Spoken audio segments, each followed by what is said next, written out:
I want people around their tables with other humans face to face and having conversations.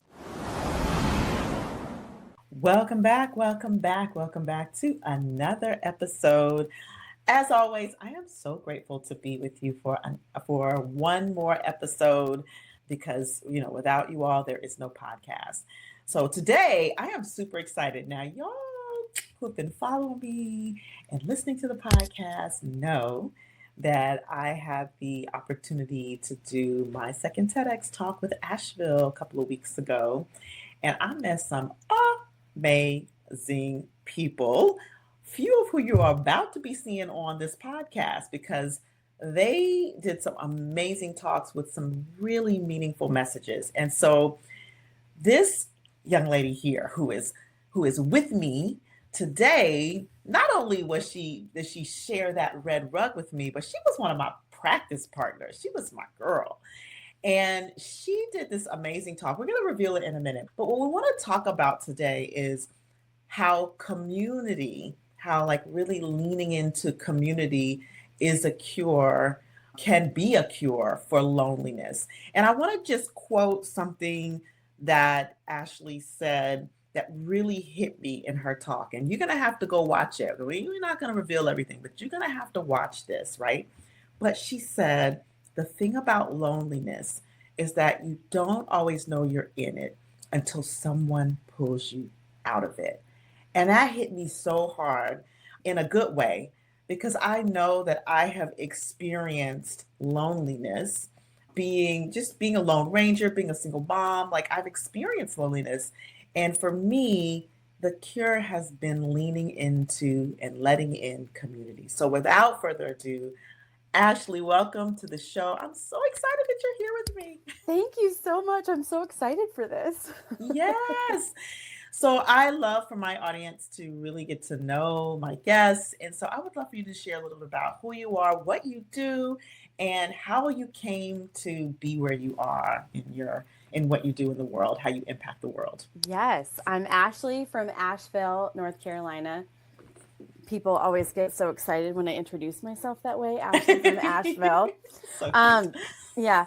I was born and raised here in Asheville, North Carolina, and I moved away for college, came back, and I realized that very quickly, this was 18 years ago, not a short period of time ago, and it was before Instagram, Pinterest, all of those, but I started realizing that people weren't getting in community. Yes. They were choosing to be home or to watch shows or, not knocking any of that. Yeah. The beginning of YouTube was about then, everyone was like excited about it. And I was like, wait, something has to give. Like, we've got to get together more often. And my parents, they're very hosty people. Our door was always open. Everybody knew where that spare key was. I'm not sure why the door was ever locked because of that. But people were always in our home. We had Sunday lunch every Sunday with my grandparents, my family that was in town, other people. I mean, our dining room is not big, and we would pack 20 people in there for fun.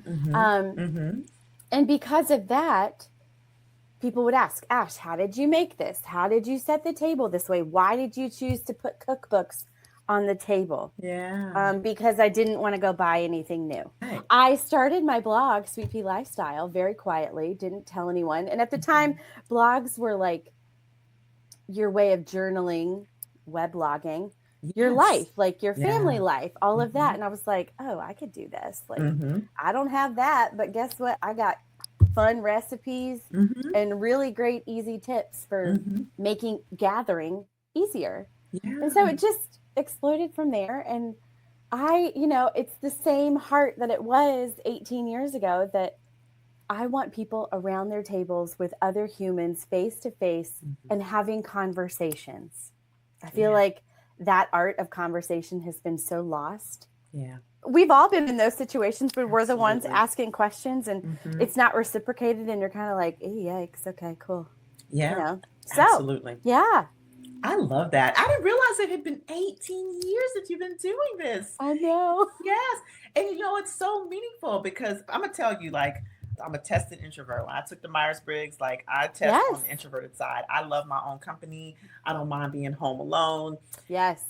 But one of the things that people get wrong about introverts is that they think that introverts don't love people. And I mean, there's some introverts that really don't love people. But like in general, it's not that we don't love people. We just need our quiet time to recharge. Yes. So Yes. I love a good game night. And I actually grew up in a house, in a home where there was a lot of hosting, there's a lot of family gatherings as well. Yeah. And the aunties would come over, and the cousins, and then let's be clear, the aunties and the cousins were not biologically related, but Right, the neighborhood, right. the Yes. neighborhood is the Yes. aunties and the uncles, Yes. and the spend the night parties and Yes. the pool parties. And I grew up with the same thing. Mhm. But then for myself, when I left home and I went to college and med school and all that stuff, I became very much a loner. Yeah. I did do like study parties. And so one of the things that you talk about, this is sort of leading into, one of the things you talk about is this idea of gathering. And we'll just say that, talks about dinner parties. But we got to say that part Yes. in order Yes. to have this conversation. But Yes. I don't want to give too much away. But you talk about this idea that when we have gatherings, oftentimes people think of it's so overwhelmed by the gathering and by having to host. Yeah. But it doesn't have to be like a huge thing. No. Oh, that is my favorite sermon to preach is, you don't have to make food. You can go out and buy it. And I know everyone is trying to be budget conscious right now, but y'all, that doesn't mean you can't go buy a bag of apples, a block of cheese, and some crackers. And Costco. that is enough. Like, we don't need to do these big spreads that we see on the internet. Because fun fact, those people are usually making money from that, and that's paying for that. So don't try and be a hero. Don't try to be the star of the show. Just do the simple stuff, because honestly, the people walking into your house, when they see that simple spread that you lovingly prepared for them, they're going to exhale and be like, oh, yeah, okay. Yes. Yeah. I can do this myself. I can show up here and not feel uncomfortable. Yes. Yes. I'm a huge fan of that. Now there's sort of the new age potluck, because, not everybody, you can eat their cooking. Let's just be clear. I don't want cats on my food. Listen. Don't put them on your counters. Absolutely not. You don't know what people are using their, yes, right. What people be using their pots and pans for. So, the new age potluck is bring something from the store, Yeah. That clamshell getting a workout, baby. Bring a dessert from the store. Bring a pre-mixed salad from a bag that we can pour in the bowl when that she I gets can in the watch house. you. Yes. And then the people in my life that I trust, that I've been over their house, they can make stuff. Correct. They can make things. Right? Sure. Right. So I love a good potluck. I love to combine potlucks with, like, over New Year's Eve, which I typically will spend alone. We did a paint and music. Ooh. Yes. So my friend is an artist. She brought the canvases, and I made a big old pot of chili. She brought dessert. Somebody brought salad. Somebody brought some wings. And then we set up the little tray tables and just sat on the couch and streamed Michael Jackson and Prince all night while the kids played in the playroom. And we just shut the door so we didn't hear them. And so what that brings me to is, I feel like some people might be like, not all community die. And I agree with that. I agree that sometimes, like back in, there was always a little bit of drama during holidays in my family. Yeah.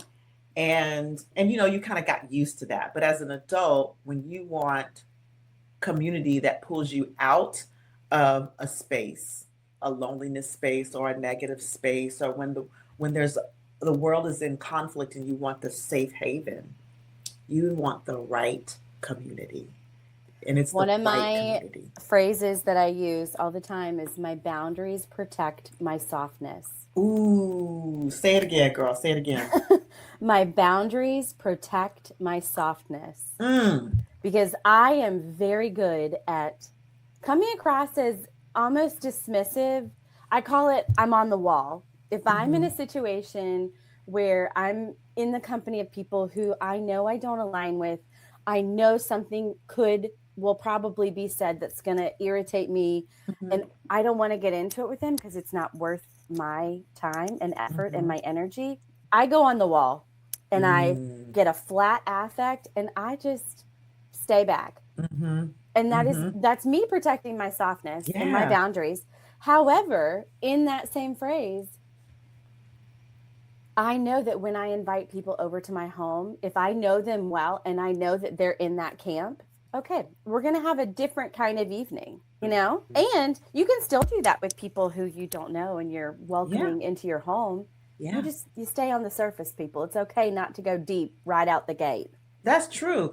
And I love this your boundaries protect your softness. And so in that same vein of New Year's Eve, my lovely sister who lives in Atlanta with me, who I love very much, sometimes she can push those boundaries, right? Sure. So she came over and I love you, sis. Just in case she's listening, she came over and at the last minute asked if one of her friends that I know but I hadn't seen in a while could like come over and join us. Sure. At the very last minute. Right. And what are you going to say to that? Well, I said no. Oh my gosh. Yes.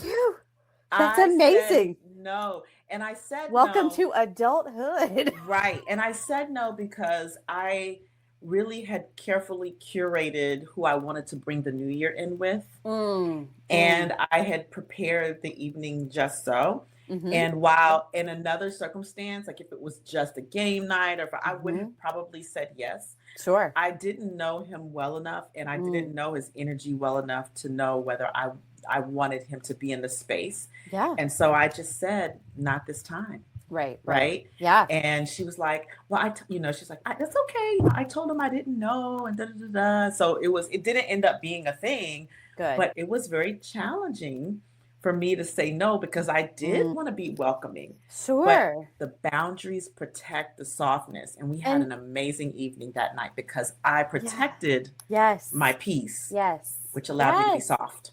And that brings up such a good point about especially being raised in the South, where we are known for hospitality. Yeah. And being welcoming and kind and caring. And yes, we are all of those things.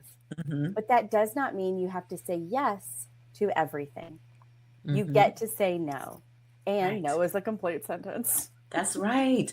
And I think in saying no and really recognizing those boundaries, you can curate that right community. That community that understands when you say no, it's not out of exclusivity or it's not out of anything except for this is the way it is right now. And that was a totally different type of party than a big cookout where anyone can show up at any time. Exactly. This is a different scenario. Yes. I want to talk a little bit about this piece of loneliness because I think that, there's really a loneliness epidemic. And, it's interesting because one of our cohort, one of our TEDx speakers, Jen, talked about friendship and talked about the statistics of loneliness, which we'll probably see again because Jen's going to be on the podcast, y'all. She's going to be on the podcast too. You get ready to screenshot those stats because my jaw was on the floor and I knew them, but seeing them on a big screen was like, no. Yeah.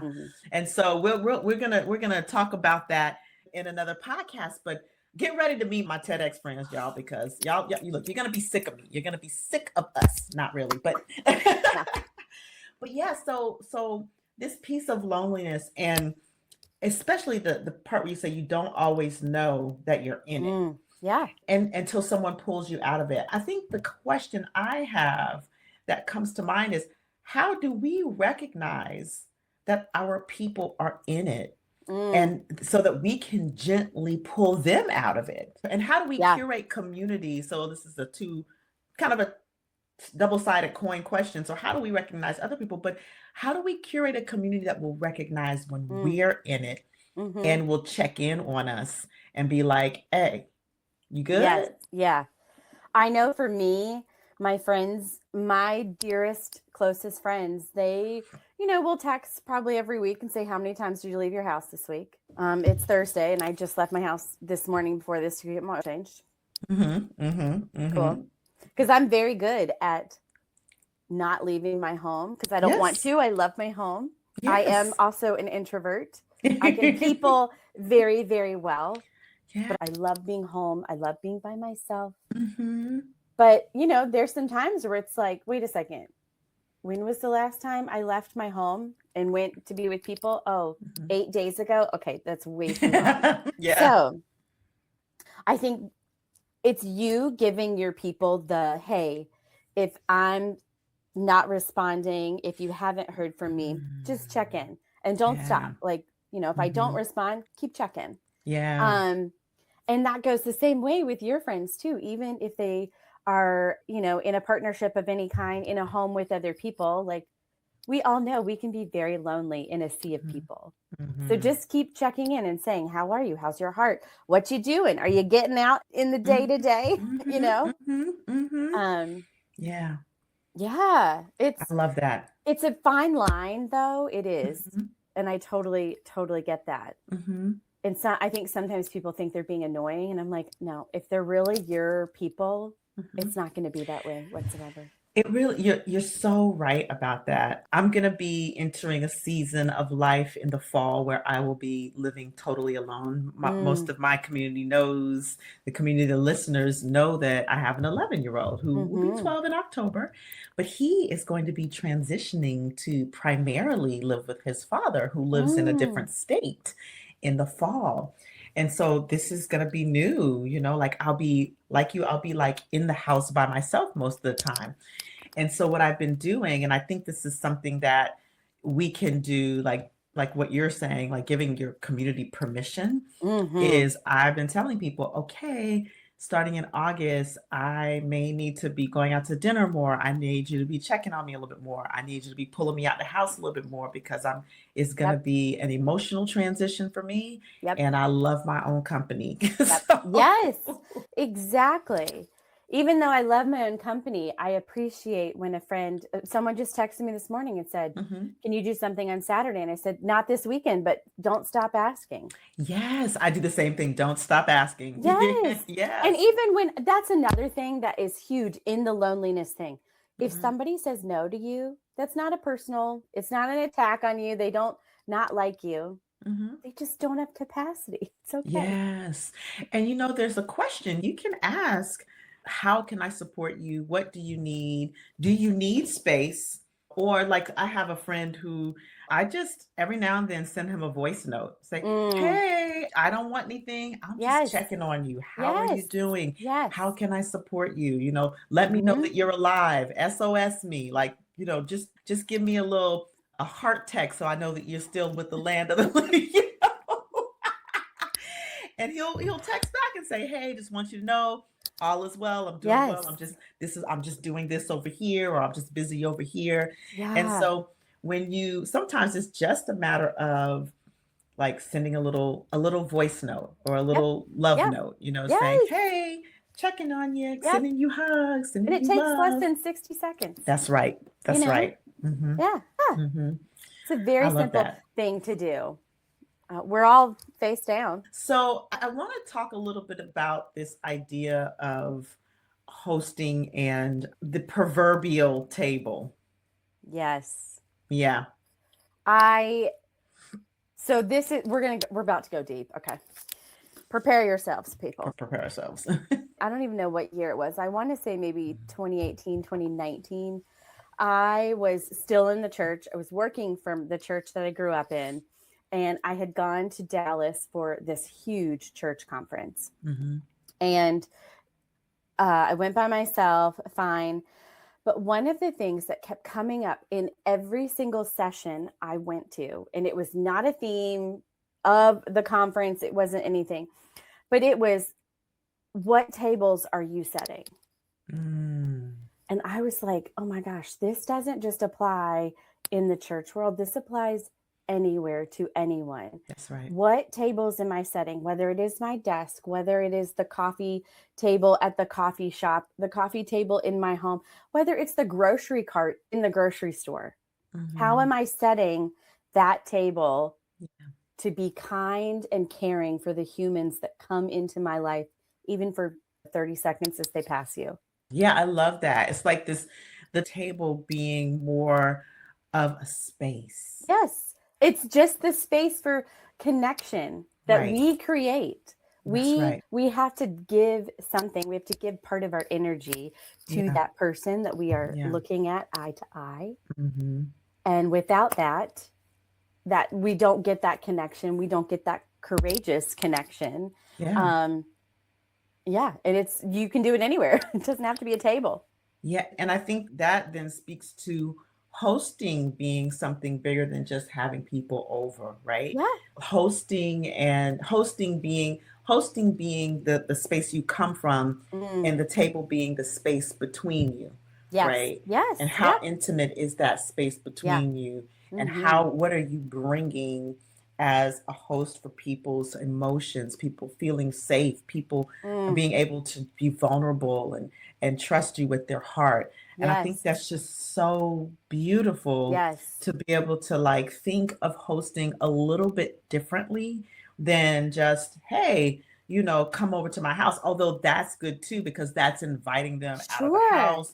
But like but to get to that point, you got to host a little bit first, You got to host a little bit first. And I think that, it takes a lot of courage to go first. It takes a lot of courage to extend oneself. I mean, even just in our little TEDx cohort, it took a lot for us to be able to reach out and to say, hey, do you want to practice? Or, hey, I want to have a relationship. I want to talk. It takes that constant, as you would say, choosing. Be the invite. Be the invite. And that doesn't mean coming into my home. That means be the invite where people feel welcome to share whatever they want to share in the 30 seconds that I've just met them. Yeah. And what can come out of that is enormous. Enormous. Yes. Yes. I love this. Because we don't know what, I kind of love that phrase, but I also think it's so overused, but we don't know what somebody's going through at any point in time. That's right. And so to greet people with kindness and charm and honesty and courage and providing a safe place for anyone that we meet in our path along the way, like it's a really easy thing for us to do. It is. Well, I would say it's simple. That's right. It's not really easy. It takes a lot of hard work, but it is very simple. Yeah. It can be very simple. And then what I'll say too is I know that there can be a lot of, what is the word that how do I want to frame this? I know that, I say it's simple, but I don't want to step over the fact that people deal with a lot in their lives, like in their upbringings that may like have them be fearful or may like where they don't trust or where they haven't felt safe. So I just want to honor that and then say to people, because I mean, I grew up in a home of, this because I shared it on the stage, right? I grew up in a home of domestic violence, of domestic abuse. And so for me, like it took a lot of time to be able to know how to discern who was safe and who was not to invite into my life. And so I think that takes practice. And, I always say practice progress over perfection. That's part of the framework. And so in terms of hosting, sometimes we just need to practice one little action at a time, practice one little extension of hosting, right? Practice, maybe it's just two people are a community, y'all. Two people equals community. I tell my son that all the time. Right. And so invite one person that you feel safe with. Practice boundaries with that one person. Say hi to the cashier at the grocery store, like you talk about, at the grocery store, right?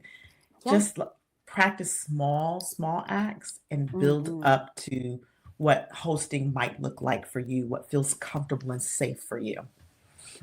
So that's a really fun transition because I'm going to bring up something that I'm going to start doing in April, really for myself. Yes. But that is, I live alone. Great. I have people over a lot. Great. Mm-hmm. But those in between times, I'm eating at the counter in a rush, picking at the, moldy cheese and almost finished box of crackers, which is fine. Whatever, that's fine. But my goal for April is to host myself first and to set my table for myself, sit down and eat without a screen, without just kind of being. And once we get that, I think it's way easier to open your door and invite people in, but also like sitting in those moments where you're eating by yourself. Like, okay, so let's go back to the grocery store. You're going to look up at that person who's coming at you in the apple aisle and greet them with a smile. That's, that's enough. That's all you got to do. But because you're taking care of you first, it's going to be way easier to do those little teeny tiny moments. Yeah. And it comes back to what you said earlier, which is boundaries, like the boundaries protect the softness, right? And boundaries protect the peaceness. And I think also like those quiet moments allow you to be in meditation, to really like think about what's important to you as a host, what's important to you about your community, what's important to you in a relationship that feels safe. And then you can begin to discern that as you go out into the world and speak to people and smile at people. And you know what I'm saying? Because the thing about hosting is you're not just holding other people, you're holding yourself too. That's and right. If those almost aren't treated equally, I'm not going to say equally because I don't know, I've been raised to, we serve other people first before ourselves. That's wonderful. But it is almost equal. Like if you aren't enjoying it, if you don't feel safe, your shoulders are going to be up to your ears the whole time and you're never going to want to do it again. That's right. Yep. And it's so interesting that you said you've been raised to put other people first. And I was raised that same way. And one of the things that I have learned is that sometimes you do have to put yourself first. Oh, yeah. Right? Because if we're not hosting ourselves, if we're not taking care of ourselves, if we're not creating the space for ourselves, we're no good for other people anyway. It's why they tell you to put your air mask on first. That's right. Exactly. Which I didn't really understand for a very long time. We didn't understand that metaphor. Well, as a woman, we are socialized differently. So of course we'd be like, why would you do that? Why? Of course I'm going to put the mask on my child first. No, because if you're passing out, you can't really do nothing for your child or your sister or your, your parents or whatever. Right. Yeah. So put your own oxygen mask on first. And that is really a metaphor for how we do life. That's how you protect your softness. That's right. And your peace. Yes. Oh, this is so amazing. So you're doing some fun things out in the world. Yes. And so I want you to share, like, what are you doing? What's upcoming? And where can people find out about what you're doing as well? So you can find me at Sweet Pea Lifestyle on almost any platform. Or sweetpealifestyle.com is my website. And then I started a Substack called Sweet Pea's Supper Club. Ooh. And every month I'm curating dinner kits for people where it is a super easy, adaptable menu meant for 4 up to 6 people, no more than that. Of course, all of these menus scale. So if you wanted to do a big party, but that's great. But my point is you need to be hosting smaller gatherings where you can have one conversation around the table instead of lots of them. Yeah. In this kit, there's also 3 conversation prompts for you. I'm calling them table sparks because whether you work through one or all 3 of them, you're going to get to know people in a whole new level.